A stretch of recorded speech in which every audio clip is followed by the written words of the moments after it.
years after the incident, both filed a lawsuit claiming their civil rights had been violated. An internal investigation into the allegations exonerated all involved of any wrongdoing. Although the complaint named several officers as defendants, only Officer Mayer in the city were defendants at trial. The complaint was one of approximately 75 strip search cases filed against the city, but was the only case involving Officer Mayer. In an effort to resolve all 75 cases efficiently, it was agreed that 2 test cases would be tried in 2010. The outcome of these cases would educate the parties as to the relative strengths and weaknesses of their positions, and hopefully lead to resolution of the remaining cases. Prior to the trial, Officer Mayer was represented by the Oakland City Attorney's Office. However, shortly before the trial, and without his consent, the city hired an outside lawyer to represent both himself and the city. That attorney had little time to prepare, and throughout the trial, the attorney had no grasp of the legal issues or the evidence. In fact, there were many instances during trial when he turned to Officer Mayer for help in understanding an issue. Most disturbing, however, was that at no point prior to the trial had any attorney told Officer Mayer that he was facing exposure to punitive damages for which he might be held personally liable. Despite the fact that an internal investigation cleared the officers of any wrongdoing, the judge split the baby, finding for the defendants in one case and for the plaintiffs in the other. This was not a verdict on the merits, but it was a message intended to remind both sides of the risks inherent in going to trial and convince them to resolve the remaining 70 cases. The message to the city came in the form of an award of $200,000 in compensatory damages against the city and Officer Mayer. Additionally, the court awarded plaintiffs punitive damages of $40,000 against Officer Mayer. The award was upsetting because Mr. Mayer and the city both know that he did nothing wrong. He was cleared by IAB, and the city attorney's office would not have chosen to take the side of the trial otherwise. Mr. Mayer was never a problem officer. In fact, he was an exemplary officer, 11 years of distinguished service. He's now forced to survive on $4,000 a month that he receives as a result of an injury while serving the city. He can't afford to pay $40,000 in punitive damages. It's time for the city to do the right thing, to stand up for one of its clients. Your time is up. Your time is up. Thank you. Your time is up. So is yours. Next week. I hope you don't take my mind either. But I'm Bobby Chapman, C-H-A-T like Tom. I was here last 18 years ago for the same group that I'm here for tonight. And that's the youth and the seniors. All the cutscenes to go to those 2 groups. And I was young, now that I am old. I'm about to be 72 years old, and I've seen some terrible things in this city. We have lost the different priorities that we have. It's all about greed. We stop thinking about the lives of those people up under the bridge. We think about saving animals. Then the seniors come the program and tell us not to stay home. Get out and do something. Do what? The centers are being closed. I lived in North Oakland when I was a little bit in North Oakland. There was a lady that would come at 9 in the morning to 4:30. She said it made her feel like she had a job. But now you're cutting that. And then tomorrow there's going to be so many people leaving. I wonder what would happen if we could start cutting from the top down. Right.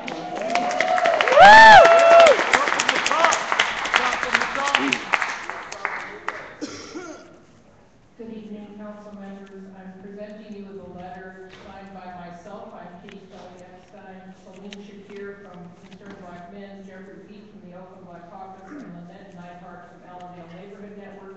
It deals with the issue of the fact that the measure-wide budget being proposed to you tonight eliminates the one and only position dealing with reentry, that is a city employee. Given that we have 3,000 people a year returning from incarceration, it's important that there be a person coordinating those efforts. And that position during the 3 years from 2008 to 2010 created an enormous number of wonderful policy and funding developments, and those need to continue by continuing that position in the city. And we are asking you and Mayor Fund to return that position to the measure-wide budget, which is having that category of funding actually increase, but the position be eliminated, which makes no sense. I'll speak further on this issue under item 10, which is where it is being agendized. Thank you. Before we start the clock, I have 1 extra minute ceded to me from Max Alstad, will be the next 15 people you call. Thank you. Mr. Alstad won't be speaking until the end of the meeting. Well, he The doesn't have meeting to said wait he till signed then. up for it before. He did, No, but I was signed up for he Measure was Y. not amongst the first 15. Oh. And so he'll be at the end of the Oh. meeting, so you'll get your 1 minute. Okay, thank you. Very good. Good evening. I'm speaking on behalf of Lake Oakland That Are Now, Group Pueblo, and also another group, adults in the room. I'm mentioning 3 of those groups primarily because it's groups that don't always agree with one another, but they are working on a point of convergence today, which has to do with looking at positive impacts from Measure Y. Tonight we're going to be asking you to consider, as you look at renewing the Measure Y contracts for the next 3 years, instead of doing it for 3 years, making it an annual review process that only works for 1 year. And again, tying the renewal of these RFPs to outcomes that are based on a reduction in violence and violent crime. Not deliverables in the contract, but what we promise voters with the passage of Measure Y, which is an actual reduction in violence and violent crime. Now, the reasons for doing this have to do with the fact that we're going to be sunsetting Measure Y in 3 years. And I promise you the voters are not going to vote to renew this, which we need to do. We need to have this for 20 years, really, if they don't see a reduction in violence and violent crime. Am I getting an answer? I think I am. The outcomes in terms of... I beg your pardon? So again, so someone behind you is seated time. Your name, sir? Jay Jones. Jay Jones. Jay Jones. Got it. Sorry, thank you. The problems that we have with this, which call for you to renew this on a year-to-year basis instead of doing this for 3 years, basically have to do with getting community buy-in on renewing this 3 years from now. If voters don't see an actual reduction in crime or don't understand the nexus between the deliverables in these RFPs today and a future reduction in crime, they're not going to vote to renew this. And if we don't actually extend this over the next 20 years, you're not going to have any impact in terms of the social outreach programs at all. Every other city that's done something like this, San Jose, for example, has invested in this for 20 or 25 years. But one of the things that they've done that we haven't done in the city is have community involvement to the point where people understand that you're really buying into something. So it doesn't matter who's in the mayor's office or on the city council or on staff. Those things can change, but people are still invested in doing this. We urge you to shift this to a year-to-year renewal for the last 3 years to allow the public the time to buy into this, and again, to tie this outcome to the reduction in violence, which was the promise of Measure Y. Thank you. Thank you, Mr. Chairman.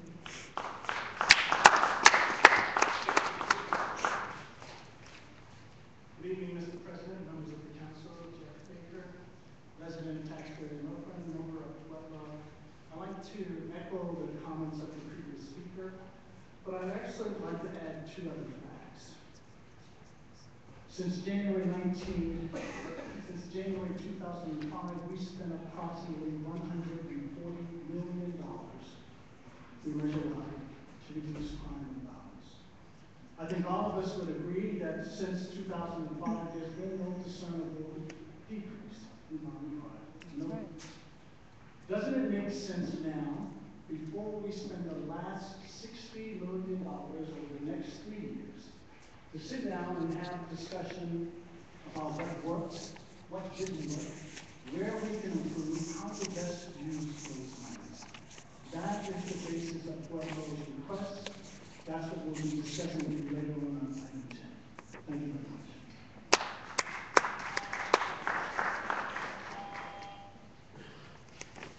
Before we start the talk, I would like to note that Ms. Madeline Wells and Ms. Alana Harris have ceded their time. So with that as well, we should have a chance to see. And sir, before you start, can you tell me your name? My name is Ray Kidd. And Mr. Kidd, are those individuals called in the first 15 They're members? signed up for open forum. I understand that, sir, but we do have 38 speakers. Were they amongst the first 15? This is ridiculous, splitting people's I time believe up that like they were this. called later. Can I have you take your minute down? Yes. Well, my name is Ray Kidd. I am co-chair of West Oakland Neighbors. I'm also a member of the WOPAC, West Oakland Project Area Committee, which advises this council on redevelopment issues. Redevelopment in West Oakland has been very beneficial. It has promoted or brought forth many projects, including food projects, Mandela Foods, Round Sugar Kitchen, Super Center Farms, Delicious Nutritious, catering. It's been involved, it's funded the rehabilitation of the California Hotel, which will start this year. Many projects have come out of redevelopment. I want to say that the people that have worked with us on redevelopment, the staff people, Jeff Chu, Wei Cheng Li, and Sunny Nguyen, have been invaluable. I hope the city doesn't lose them. The Wolfpack voted last week unanimously to continue to meet. This is a sign of their commitment, despite being in redevelopment. We would hope that the city could support that in whatever way they can, like even providing meeting space, and we would hope that the city would be able to use this, whatever leverage it has on the state level, to continue to redevelop, whatever redevelopment is good about redevelopment. Did you say Ms. Graham, Mr. Kidd also? Elizabeth Graham? No, I mean, the two people were Ms. Wells and Ms. Harris. Okay, I wanted to make sure I was fair to you. They're much later on. I just didn't want to cut you short, so I wanted to make sure I didn't have it. I appreciate it. Thank you so much. I'm sorry. Thank you for your patience. Hi, good evening. My name is Pat Morales. Why can't they just have the time right now? I'm in the Brookdale District for Because these almost guys are 40 very years. self-centered and important. Good evening, Council President and members of the council. I'm here tonight especially because I'm concerned that between our mayor and the city council, that there's more unity this year than ever. I hope that there will be. I've seen examples of the other council meetings where it seemed like people that were protesting and injunctions and things like that seem to have more power, more unity than, I'm sorry to say, than the workings of our council and mayor. But I want to talk about a concern I have about the badgering of the Oakland police officers lately. When I sent an email to all council members about this, I did get a couple of responses, which I appreciate. And I'd like to know, is it in your power to stop these protesting? The officers, are they really expected to stand there and have pieces of dynamite thrown at them that are lit, as well as bottles and other things? The officers come here and they make sure that we're all safe. So I'd like to know, They beat and kill people every day. Helping for their own safety. Just depends on which side of the nightstick you're on. So just quickly, Mr. Levin, I do have They do your such a card. great job I that want they to make sure that investigated an the speakers explosion call before you 14 hours later. had the opportunity to hear their name. What was the Elizabeth explosion? Graham. Nobody knows Darcy because nobody Glenn, wants to find out. Joshua I've been on that Daniels, like since it and Jay happened. Jones are There's an legal internal individuals here. affairs And investigation they're on on to my anyway. first 15, so I want to make sure. No, they didn't send an And officer to investigate that until 14 hours later after I Mr. called them Levin, 4 I show times. you present, but I don't see. I'm ceding my time to Jessica. I'm sorry, your name is? My name is Jessica Howie. I'm Elizabeth Graham. Ceding my time to. Okay, we may not get to you because I don't see you in the first 15. Can you give us just a little bit further to go? I'm Elizabeth Graham. I'm ceding my time to her. I'm sorry, your name is? Elizabeth Graham. Okay, you can't give your time to her unless you're up speaking. She is. And she's with you speaking. And so she hasn't been called yet, and that's why I was trying to group you together. That's what I'm trying to say. So Mr. Levin, if you were indulged, Mr. Levin. I have a question if you don't, all of the first 15 That is not how the girl outside explained it. will be Not calling at all. additional names because I believe the next people on the list after me were prepared to see time with you. And I'm showing Christia Mulvey. This is after bullshit. you, Rachel Richmond. She's not here. The girl sitting out there said I could just hand my slip to whoever I want to give my time to. Yeah, but then they want to split it up, so we have to sit here through a 3-hour boring-ass meeting that started an hour fucking late. The remaining last 4 minutes. I was trying to do, I'm And I sorry. will try not to take that much time. Jeff Levin speaking on behalf of Local 21. We represent over 100 of the 159 FTEs that are paid for with redevelopment funds here in Oakland. What you are about to do with your workforce as a result of the dissolution of redevelopment agencies is frankly appalling and shameful. This week, layoff notices are going to go out to 1,500 civilian employees in the city of Oakland, and 2 weeks later, you're going to rescind all but about 150 of them, and those unlucky 150 will be told that they've been laid off and already given their 10 days notice. The reality is, if you're telling 1,500 people they might be laid off, you're not giving anybody real notice of an impending layoff. If a private company were doing what you were doing, you folks would be competing with each other to introduce resolutions condemning such unfair treatment of Did you give her workers. crayons? Please apply the same standards to yourselves. You do have alternatives. And the first is, the law doesn't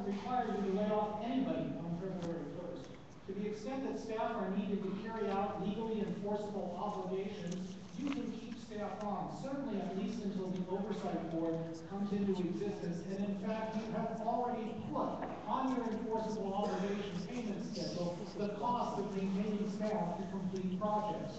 So you're undermining your own case for claiming those obligations if you lay everybody off. How can you claim that you need the funding for staff if you've got rid of the Secondly, just to provide a decent interval and fair warning for people, let alone to provide a rational transition to the few who are left that will have to carry out hundreds of millions of dollars worth of projects. You could keep people on for another 2 weeks, give them real notice, and have transition. Yes, this may mean dipping into your reserves to the tune of about $1 million for one period. But your reserves were increased by several $1 million last year, in part because of the very concessions that our members took. And the thanks they get is essentially 0 days notice of a layoff. What you are preparing to do here, frankly, is immoral and bad policy.